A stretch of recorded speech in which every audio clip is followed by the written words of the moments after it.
Welcome to Facts TV News, where everything is true. 11-year-old girl among three siblings shot dead in Irving Heights. An 11-year-old girl and her 19-year-old twin brothers were shot and killed at their home in Irving Heights, Montego Bay about 7:30 p.m. Wednesday. A baby who was also in the house was unharmed during the attack. The young girl has been identified as Peter Gay Cook, while her brothers were identified as Javon and Giovanni Stewart. Police were on the scene up to late in the night. According to reports, the siblings were inside their home when gunmen entered and opened fire, hitting them. They died on the spot. Sources have indicated that the 11-year-old was an innocent bystander and the twins the intended targets. The incident came hours after another murder took place in the parish just a few miles away. About 7:20 a.m., Andre Fullerton was chased and fatally shot by unknown assailants in the community of Orange. Investigations are ongoing in both incidents. Case beefs up security after female students attacked. A raft of new measures aimed at keeping students safe have been put in place at the College of Agriculture, Science and Education case after a female student was attacked in pre-dawn hours on Thursday. The measures were crafted during a hastily called meeting by school administrators after scared and angry students protested at the college's western campus, blocking access to the gates. "I feel traumatized. I think they need to improve the security on the campus," one student who asked not to be identified reported during a visit to the campus. About 5 a.m. on Thursday, two female students were walking to the college's farm when one of them went back to the dorm to get a notebook. She was abducted by a man and an alarm was made. Other students, lecturers, and members of the college's security team formed a search party and the missing student was found on the east campus in a tunnel which leads to the nearby community of Norwich. She was taken to the Port Antonio Hospital as she appeared hurt. The student returned to campus later in the day after a medical examination and counseling. The police have secured clothing believed to be that of her attacker that was found in the tunnel. After a meeting with students, board members, and the police on Thursday afternoon, school administrators agreed to put additional security, stationery, and patrolling in place.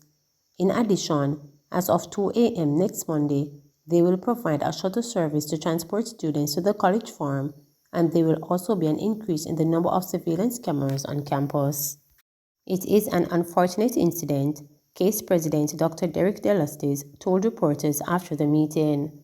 "The campus is returning to some level of normalcy after the meetings and the additional measures that have been put in place. There are unconfirmed reports that the man who attacked the case student may be linked to abductions that took place in Bath St. Thomas last year.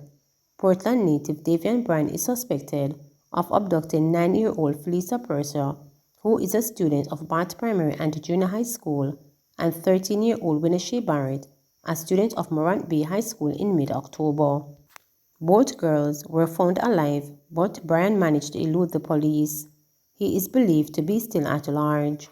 There were also reports that Bryan may be linked to Wednesday's attack on a woman in Durham, Manchester. Late Thursday evening, the Portland police reported that at this stage of the investigation, they cannot link Bryan to the incident at case. Meanwhile, Member of Parliament for East Portland, Anne-Marie Valls, said in a press release that she has mobilized a team to assist the police in lawful steps being taken to find the person who attacked the case student. At the height of last year's search for Bryan, an innocent man was killed by a vigilante in Lonsdale, St. Thomas, after a case of mistaken identity. Valls, who condemned Thursday's attack, said, "As a community, we must take all lawful steps possible to make the environment as uncomfortable as possible for criminals who prey on our women, men, and children." Court date set for JDF Sergeant's application for bail. Jamaica Defense Force JDF Sergeant Theophilus Tracy, who was charged by police for failure to hand over his firearm for inspection after a suspected prostitute was found dead in his vehicle on Saturday, February 26, appeared before the Kingston and St. Andrew Court earlier yesterday. The case was pushed to April 7 pending the completion of the prosecutor's file, which was without the police statement. Representing Tracy, attorney at law Peter Champagny reported that I will be defending him to the best of my ability and within the confines of the law. It has been put for an application for bail for the 7th of April, and it is for the prosecutors to make disclosure to me in terms of the police statements, and then thereafter I will be pursuing the application of bail, he continued. Tracy was taken into custody when police began probing the killing of the suspected prostitute on Caledonia Avenue, Kingston. Reporters understand that he has reportedly not been compliant with police investigations. The St. Andrew Central Police reported that about 4:20 a.m., the Crossroads Police responded to the scene of a motor vehicle collision. On arrival of the team, a grey Honda Fit motor car was seen with a woman's body protruding from the front passenger seat. It was reported that she had multiple gunshot wounds. She was taken to the hospital where she was pronounced dead. Police said the body of the woman, who is still unidentified, appeared to be in its late 30s, is about 5 feet 2 inches long, and has a skin tone that shows evidence of bleaching. It was clad in a black blouse, purple sweatpants, and 1 foot of black and red Nike sneakers. Investigations that follow reveal that the motor car belonged to the JDF sergeant, who is also a licensed firearm holder. He was located and taken into custody. St. James Barber charged with farmer's murder. 32-year-old Jerome Foster, a barber of Flamstead Gardens, St. James, was charged with the February 8 murder of a farmer at Pimento Hill, Germantown in the parish. Reports are that 30-year-old Richard Plummer was found with gunshot wounds after residents heard explosions in the area. Relentless investigations led to Foster's arrest. Illegal entry case against former Haitian senator and family set for March 24. The ongoing court case against former Haitian senator John Joel Joseph, his wife Idomi, and 2 sons was once again pushed back to further facilitate a particular discussion that would bring the case to an end. The family was charged with illegal entry after they were arrested in December and was before the Kingston and St. Andrew Parish Court. Prior to agreeing to March 24 being the final court date in which the matter will be resolved, the family's attorney, Donhue Martin, explained that the discussions involved Idum and her son's application for refugee status. Of course, there is some sensitivity with the matter, Martin reported, adding that I made the application in good faith. I want them to be considered refugees.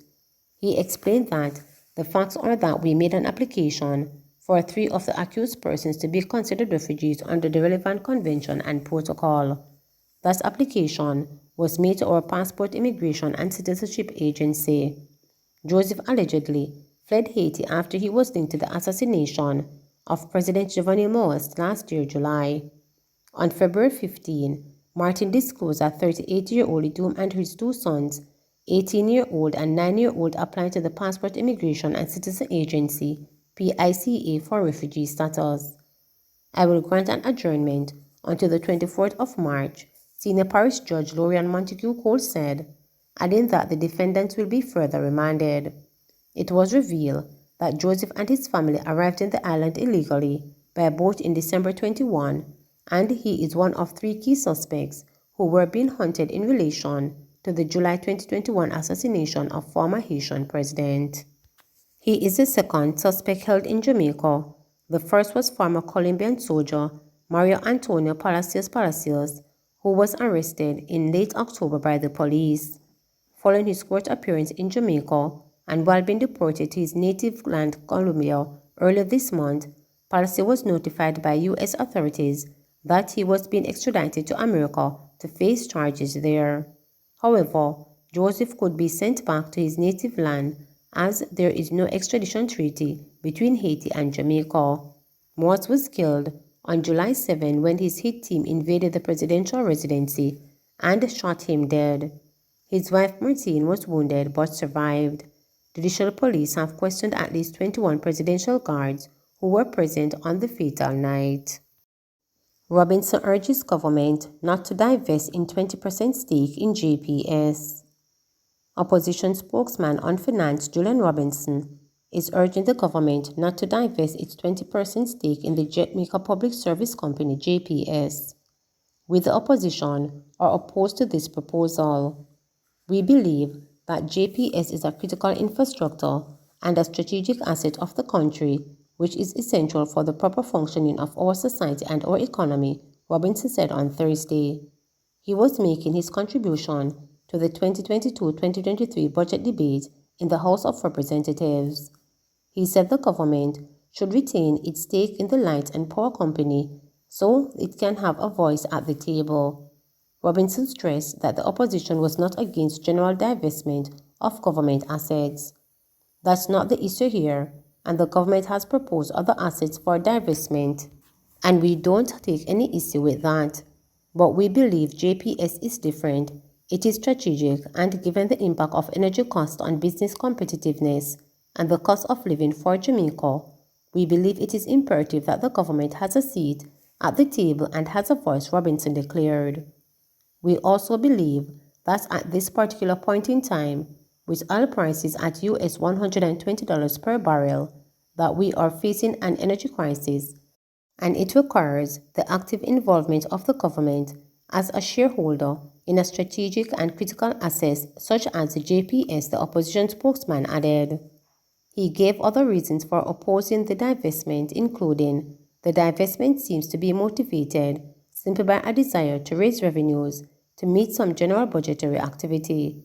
There is no strategic intent to the divestment, and concerns about how a fully privatized entity would handle the issue of electricity theft, which accounts for about 20% of JPS losses, and for which paying customers pay for those losses.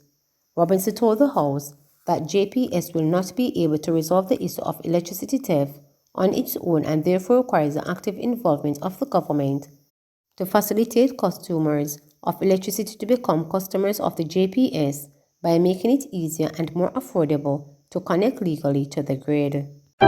Please remember to subscribe, like, share, and click the notification bell for daily updates.